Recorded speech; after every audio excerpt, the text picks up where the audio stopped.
Hello दोस्तों, नमस्कार। आप सब लोग कैसे होंगे? बहुत अच्छे होंगे। मैं ऐसा करता हूँ सब लोग पढ़ाई में व्यस्त होंगे। आज हम लोग अध्याय 5 का भाग 13 पढ़ेंगे। भाग 12 हम लोग पढ़ चुके हैं, जिसमें हम लोग कैटेगरी एनालिसिस यानी वंशावली विश्लेषण के बारे में हम लोगों ने जाना था कि वंशावली विश्लेषण क्या है। आज हम लोग भाग 13 पढ़ेंगे। अध्याय 5 हम लोग पढ़ रहे हैं वंशागत विविधता के सिद्धांत। आज भाग 13 में हम लोग जानेंगे कि मानव में जो आनुवंशिक विकार होते हैं, क्या होते हैं? आनुवंशिक विकार होते हैं। ये क्या है? जेनेटिक डिसऑर्डर, आनुवंशिक विकार। जो कि आनुवंशिक विकार क्या होते हैं? जो कर सकते हैं कि माता पिता से संतानों में कर सकते हैं, जाते हैं। तो आनुवंशिक विकार यानी आनुवंशिक विकार दो प्रकार के होते हैं। एक मेंडली विकार, एक गुणसूत्री विकार होता है। मेंडली विकार और गुणसूत्री विकार। तो हम लोग मेंडली विकार क्या होता है इसके बारे में जानेंगे कि मेंडली विकार या मेंडली डिसऑर्डर कहते हैं कि मेंडली विकार वे होते हैं जो एकल जीन, क्या होते हैं? जो एकल जीन के रूपांतरण या कर सकते हैं उत्परिवर्तन से निर्धारित होते हैं। यानी कह सकते हैं मेंडली विकार क्या होते हैं? वे होते हैं जो एकल जीन के रूपांतरण यानी एक जीन में परिवर्तन के कारण उत्परिवर्तन कर सकते हैं, रोग उत्पन्न होते हैं। एकल जीन परिवर्तन क्या था? हम लोग अध्याय 12 पढ़े थे कि पॉइंट, उससे पहले और पढ़े थे हम लोग पॉइंट म्यूटेशन, यानी जो उत्परिवर्तन पढ़ाया गया था 11th में, उसमें 11th भाग में पढ़े हैं म्यूटेशन। और पिछला वीडियो आप देखेंगे तो उसमें बताया गया है कि पॉइंट म्यूटेशन क्या है। पॉइंट म्यूटेशन मतलब एक ही पॉइंट यानी एक ही जीन में परिवर्तन के कारण ये बदलाव होता है। तो ये क्या? एकल जीन का रूपांतरण यानी मेंडली विकार होते हैं जो एकल जीन के रूपांतरण या कर सकते परिवर्तन के से निर्धारित होते हैं। जैसे इसमें क्या होता है? Sickle cell anaemia, haemophilia, thalassaemia. हम लोग आज मेंडली विकार के बारे में पढ़ेंगे। मेंडली विकार में आता है सिकल सेल एनीमिया। पहले हम लोग इसके सिकल सेल एनीमिया के बारे में हम लोग पढ़ेंगे कि सिकल सेल एनीमिया क्या है। ये है सिकल सेल एनीमिया, ऐसे कहते हैं क्या? हशियाकार रुधिरा। इसमें क्या होता है? इसमें सिकल सेल एनीमिया में यानी जो रुधिर का कर सकते हैं रुधिर जो लाल होता है हीमोग्लोबिन के कारण, हीमोग्लोबिन इसमें क्या होता है? प्रभावित हो जाती है। कैसे प्रभावित होता है इसके बारे में हम लोग जानेंगे। हीमोग्लोबिन आप जानते हैं कि जो हीमोग्लोबिन होता है, हीमोग्लोबिन कहाँ पाया जाता है? हीमोग्लोबिन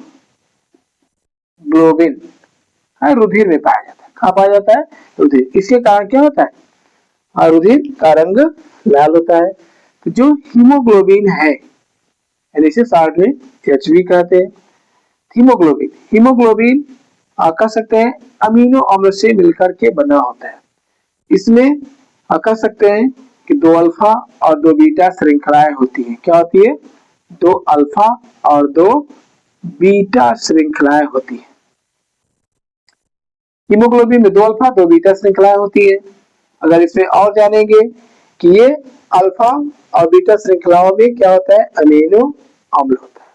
क्या होता है? अमीनो अम्ल होता है।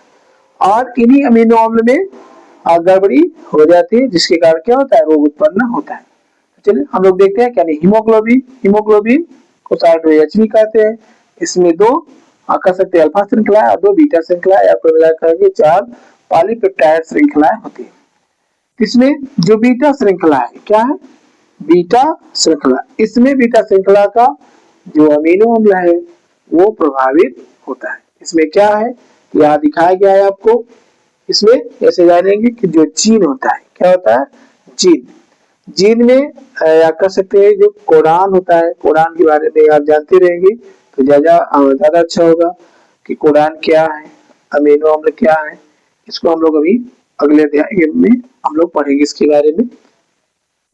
तो जो अमीनो अम्ल है आप जानते हैं कि मानव के लिए 20 अमीनो अम्ल की आवश्यकता होती है। इसमें से कुछ अमीनो अम्ल जो कि क्या है? हीमोग्लोबिन के निर्माण में भाग लेते हैं, उनके नाम अभी यहाँ दिए गए हैं। और फिर अभी इससे पहले आप जानते रहे क्या डीएनए क्या है, डीएनए आरएनए क्या है, या डीएनए से डीएनए कैसे बनता है, डीएनए से आरएनए कैसे बनता है, आरएनए से प्रोटीन बनता है, प्रोटीन बनाने में क्या भाग लेते हैं आप जानते हैं अमीनो अम्ल। तो ये आपका एक हीमोग्लोबिन, इसमें भी क्या है यानी ग्लोबिन जो होता है प्रोटीन होता है, और प्रोटीन किससे बनता है अमीनो अम्ल से बनता है। चलिए हम लोग देखते हैं, इसको हम लोग आगे पढ़ेंगे इसके बारे में। सिकल सेल एनीमिया क्या है, हसियाकार रुधिर, यानी जो हमारा डीएनए होता है, क्या होता है डीएनए, डीएनए में जो डीएनए है, डीएनए में क्या होते हैं जीन होते हैं, क्या होते हैं जीन, यानी कि जैसे हीमोग्लोबिन के लिए जीन क्या है सीटीसी या जीएजी है, हाँ ऐसे कर सकते हैं अमीनो अम्ल कि जीन क्या होते हैं इसमें रहते हैं, यानी सीटीसी, सीटीसी क्या करता है जब ये डीएनए से एमआरएनए बनता है और एमआरएनए फिर क्या करता है उसको कर सकते हैं रूपांतरित करता है, यानी डीएनए से एमआरएनए। तो जब डीएनए से एमआरएनए बनता है जिसमें जो कोडान होते हैं ये परिवर्तित हो जाते हैं, यानी सीटीसी का बदल जाता है किसमें जीएजी में, सीटीसी का रूपांतरण होता है तो जीएजी में बदल जाता है। जीएजी में बदलने से इसमें क्या होती है जो अभी बताया गया कि बीटा यानी हीमोग्लोबिन, हीमोग्लोबिन बीटा श्रृंखला होती है, इसमें अमीनो अम्ल होता है, क्या होता है इसमें अमीनो अम्ल। तो पहले क्या होता है वैलिन, अभी हमने बताया कि आपको अमीनो अम्ल, जो अमीनो अम्ल होता है ये 20 होते हैं, 20 में हमको कुछ अमीनो अम्ल की आवश्यकता होती है, तो वहीं पे अमीनो अम्ल आपको लिखेंगे। इसमें ये जानना है कि सिकल सेल एनीमिया होता क्या है। सिकल सेल एनीमिया में यानी जो डीएनए है, डीएनए में जीन होते हैं, जीन में क्या होते हैं ये प्रोटीन बनाने की सूचना होती है, यानी ये कोडान है, सीटीसी जीएजी क्या है इसमें कोडान होते हैं, और ये जीन क्या होते हैं यानी जब डीएनए से एमआरएनए बनता है तो ये कोडान क्या होते हैं बदल जाते हैं, सीटीसी का हो जाता है किसमें जीएजी, यानी सीटीसी क्या है यानी नाइट्रोजन बेस, सी आप जानते हैं कि जो नाइट्रोजन बेस होते हैं ये किसे जुड़ते हैं ए टी से और जी सी से, या टी नहीं होता है तो क्या होता है यू होता है, क्या होता है यू, कि जो डीएनए होता है उसमें ये होता है ए और टी जी और सी, जबकि आरएनए में यूरेसिल हो जाता है। यहाँ पे सी कह सकते हैं सी टी सी जो है, तो जब डीएनए से आरएनए एमआरएनए बनता है तो सी टी सी यानी सी जी में रूपांतरित हो जाता है, टी ए में रूपांतरित, सी जी में, और यानी सीटीसी कर सकते हैं जीजी में रूपांतरित होता है। जीजी क्या करता है ये ग्लूटामिक अम्ल है, क्या है ग्लूटामिक अम्ल, ग्लूटामिक अम्ल, यानी 20 अमीनो अम्ल में एक अमीनो अम्ल है क्या ग्लूटामिक अम्ल, यानी ग्लूटामिक अम्ल का कोड करता है। ये ग्लूटामिक अम्ल छठे स्थान पर होती है, यानी बीटा श्रृंखला के छठे स्थान पर होती है, यानी पहले पे क्या होता है वैलिन, छठे पे क्या होता है ग्लूटामिक अम्ल, क्या है वैलिन है, वैलिन इसमें क्या होता है ग्लूटामिक अम्ल, यानी कि जब डीएनए से एमआरएनए बनता है क्या होता है तो ये रूपांतरण होगा इसका, इसमें रूपांतरण हो जाता है, रूपांतरण होने से यानी जो ग्लूटामिक अमीनो अम्ल है उसका संश्लेषण होता है, उसका संश्लेषण होता है तो ये छठे स्थान पर रहता है। तब अगर ऐसे होता है तो हमारी हीमोग्लोबिन बनती है या एचबी बनती है वो क्या होती है सामान्य होती है, क्या होती है सामान्य यानी गोलाकार होती है, यानी सीटीसी का जीएजी में रूपांतरण होता है तो ग्लूटामिक अम्ल का निर्माण होता है जिससे हीमोग्लोबिन सामान्य बनती है, जिससे हीमोग्लोबिन क्या कार्य है हीमोग्लोबिन का ऑक्सीजन का संबंध, ऑक्सीजन सामान्य संबंध होता रहता है। परंतु कभी कभी क्या होता है इसमें जीन म्यूटेशन, अभी यहाँ बताया गया है कि जीन में क्या होता है रूपांतरण होता है, हमेशा जीन में रूपांतरण क्या हो रहा है सीटीसी का बदल रहा है किसमें जीएजी में, और जीएजी क्या बना रहा है ग्लूटामिक अम्ल बना रहा है, और ग्लूटामिक अम्ल बनने से हमारी जो आरबीसी है ये क्या होती है सामान्य होती है। जब आरबीसी सामान्य होगी तो क्या होगा ये कर सकते हैं इसमें कोई समस्या नहीं उत्पन्न होगी।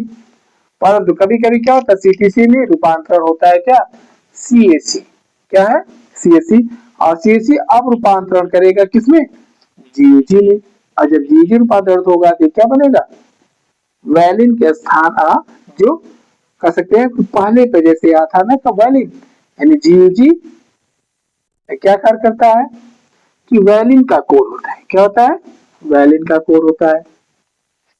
और GAG किसका कोड होता है, ग्लूटामिक अम्ल का कोड होता है। हमको बनना है क्या, ग्लूटामिक अम्ल, तो हमारी RBC क्या होगी, समान होगी।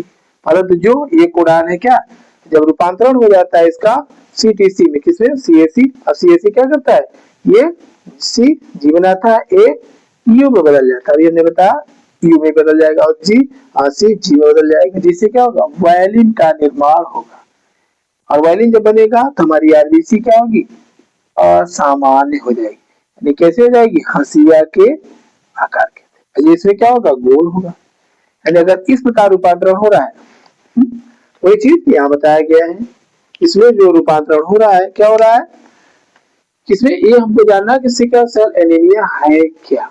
इसे थोड़ा सा समझेंगे, समझने का प्रयास करेंगे तो आ जाएगा। यानी इसमें जो कोडान होते हैं, यानी डीएनए क्या होते हैं, अमीनो अम्ल के कोडान, यानी वो क्या होते हैं, जब mRNA बनता है तो इसमें क्या होता है, रूपांतरण होता है। यानी CTC का GG में, GG क्या करता है, ग्लूटामिक अम्ल का कोड करता है, और तब यानी पहले पे वैलिन, छठे में क्या होता है, ग्लूटामिक अम्ल, तो हमारी RBC सामान्य होती है। कभी कभी क्या होता है कि जो यानी कि रूपांतरण इसमें हो जाता है, यानी जब डीएनए यानी जो कोडान क्या था CTC, किसमें मतलब CAC, मतलब CAC किसका कोड किया, GUG का, क्या किया, GUG ये वैलिन का कोड होता है, किसका, वैलिन का। और वैलिन यानी इसमें भी बने, यानी पहले पे वैलिन था, छठे पे क्या था, ग्लूटामिक अम्ल, तो हमारी RBC समान थी। अब पहले पे वैलिन, अब फिर छठे पे वैलिन आने से हमारी जो हीमोग्लोबिन है उसकी संरचना क्या होती है, परिवर्तित हो जाती है। अब गोल ना होकर के क्या होगी, हंसिया के आकार की हो जाती है, जिससे अब ये ऑक्सीजन का संवहन नहीं करते। यानी यहाँ लिखा गया है कि HB के बीटा ग्लोबिन श्रृंखला की, HB के यानी हीमोग्लोबिन के बीटा ग्लोबिन श्रृंखला की छठी स्थिति में परिवर्तन, छठी स्थिति में क्या हो रहा है, यहाँ परिवर्तन हो रहा है। यानी यहाँ भी वैलिन और यहाँ भी वैलिन, वैलिन आने से जो हमारी हीमोग्लोबिन वो प्रभावित हो जाती है, पहले पे भी वाली छठे, तो ये कि छठी स्थिति में क्या होता है, परिवर्तन हो जाता है, जिससे क्या होता है, हमारा कह सकते हैं RBC प्रभावित होती है। जब RBC प्रभावित होगी तो क्या हो गया, O2 ग्रहण की क्षमता में कमी हो जाएगी, थकान महसूस होगा, और RBC का जीवन काल जो है क्या 120 से दिन से घट कर क्या हो जाएगा 15 से 20 दिन। तो कह सकते हैं ये एक ऑटोसोमल कह सकते हैं रिसेसिव डिजीज है। इसमें देखिए, इसमें देखेंगे कैसे प्रभावित होता है, इसमें समझ में आया होगा। इसमें देखना है कि इसके जीनों को कैसे दिखाया जाता है। यानी एक सामान्य पुरुष है और एक अगर वाहक कह सकते हैं क्या है, महिला है, उसका विवाह होता है, तब देखिए उसकी संतान में क्या होता है, या दोनों वाहक है, क्या है, दोनों, यानी इसके जीन को दिखाया जाता है क्या, HB, हाँ सामान्य है, और HB यस, यानी यस से दिखाया जाता है। और यानी ये क्या वाहक मान लिए पुरुष है, क्या है, वाहक पुरुष, अरे क्या वाहक महिला, इनमें जीन है, एक क्या है प्रभावित है, HB यस, ये पुरुष है, ये महिला है, इसमें क्या है जीन है, इसमें क्या बनता है, मान लीजिए युग्मक बनता है, तो युग्मक क्या करते हैं, फर्टिलाइज से क्रिया करते हैं, तब देखिए क्या होगा इस स्थिति में, यानी ये क्रॉस किया इससे, इनमें अगर क्रॉस कराया जाए क्या होगा, HB क्रॉस करेगा तो जो संतान बनेगी क्या होगी, वो सामान्य होगी, क्या होगी, सामान्य संतान। HB इससे क्रॉस करेगा क्या होगा, HB यस, यानी एक दिन क्या हुआ, यस मतलब सिकल सेल एनीमिया, HBS ये क्या हो जाएगा, वाहक हो जाएगा, क्या होगा, वाहक होगा। और देखिए इसका क्रॉस इससे हो तो क्या बनेगा, HB क्या सामान्य, HB यस, यानी ये भी क्या होगा, वाहक होगा। और इसका क्रॉस इससे कराया जाए तो क्या होगा, HB यस, HB यस, यानी क्या होगा, ये रोगी होगा। यानी अगर वाहक पुरुष वाहक महिला का विवाह हो सिकल सेल एनीमिया से तो क्या होगा, उनके जो कुछ पुत्र क्या होंगे, समान होंगे, कुछ पुत्र और पुत्रियां क्या होंगी, वाहक होंगे, और कुछ क्या होंगे, रोगी। इस प्रकार इसमें जीनों के माध्यम से आप समझ सकते हैं। यही है सिकल सेल एनीमिया। इसमें इसी की तरह हमारा क्या है, हीमोफीलिया भी होता है। हीमोफीलिया भी एक ऑटोसोमल रिसेसिव है डिजीज होता है, यानी एक जीन उसमें भी क्या होता है, प्रभावित होता है।